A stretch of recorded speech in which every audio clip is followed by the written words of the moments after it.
This is the summary of the remaining part of Beowulf. Last time we left off right before the killing of Grelden's mom. Or is it just Beowulf being killed by Grelden's mom? Well, you'll find out in this video, or you could just read the book to find out. Regardless, here's how it goes. Last time we left off, Beowulf was on a quest to go hunt Grelden's mother. He finally goes to their lair, a little swampy place full of stuff. He tells his men to just stay back. He has borrowed a sword from one of the finest warriors ever. And then he dives in, with his fellow Geats looking over it. Meanwhile, Grelden's mom, who I will draw like this, went ahead and figured out finally that Beowulf is here, and she's not very worried because she's probably tougher than Grelden himself, one of her sons. Beowulf arrives and realizes that this is the place of all of her offspring, and unlike other monsters, she just only raises her offspring.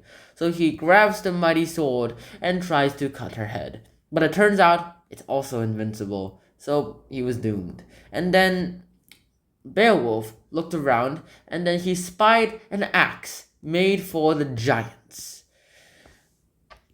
And he used that axe to defeat Grelden's mom. Finally, Beowulf there, and he decides to do something really stupid. He goes off towards Grelden's mom and decapitates her, right off the head.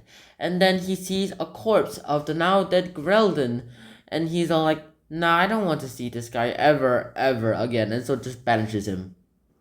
Afterwards, they all have a little bit of a celebration, and that celebration is awesome, except a new dragon is looking around, looking for trouble, and it sees this celebration as the perfect opportunity.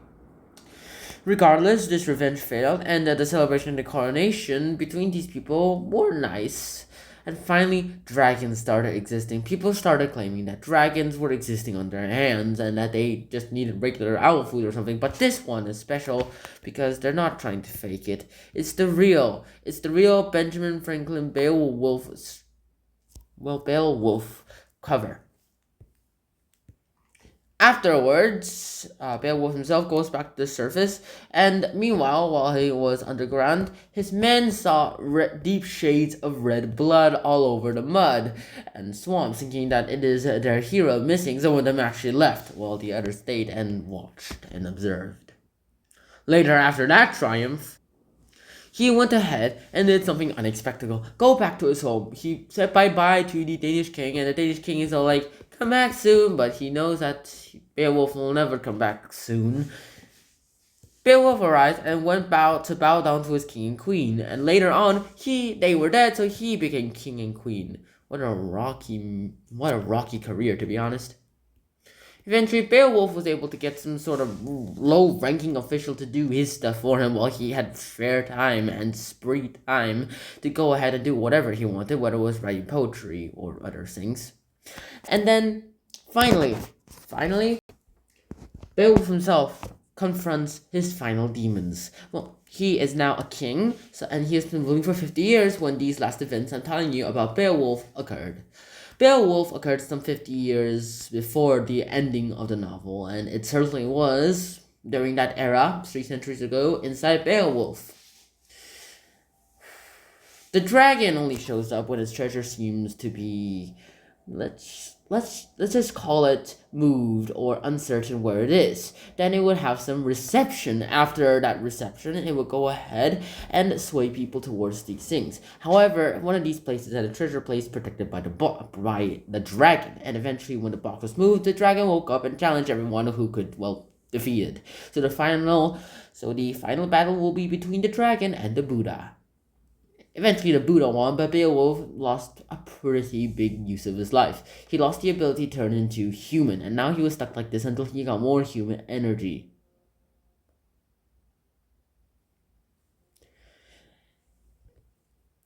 Finally, the dragon is going to be confronted, and Beowulf knows that this dragon is nothing to be smiling about, nothing to be courageous about. Well, there should be something to be courageous about, but nothing to fear-ish. He brandishes his long sword and cuts the guy's neck. Afterwards, we go ahead and have probably a very empty suit and a very empty body on it. Once the treasure was moved and the dragon woke up and started attacking people, Beowulf was sent to destroy that dragon, but eventually he and the dragon became great friends, and then Beowulf was like, kill me first so that this endless cycle of reincarnations will never happen. There was one fatal wound in this final battle though. The dragon was able to bite into Beowulf's shoulder armor, leaving him a pretty heavy wound, as well as probably a fatal one if medical attention was not given beforehand. So now that he's, well, whatever he's been done to, vaccinated, antibiotic, whatever, we'll finally get that this is the final battle. Except after he, well, got bitten by the toxin, he died almost immediately. And so that is the summaries of the rest of Beowulf. I hope you guys enjoyed this episode. I hope to see you guys soon. And so until next time, peace. Bye bye.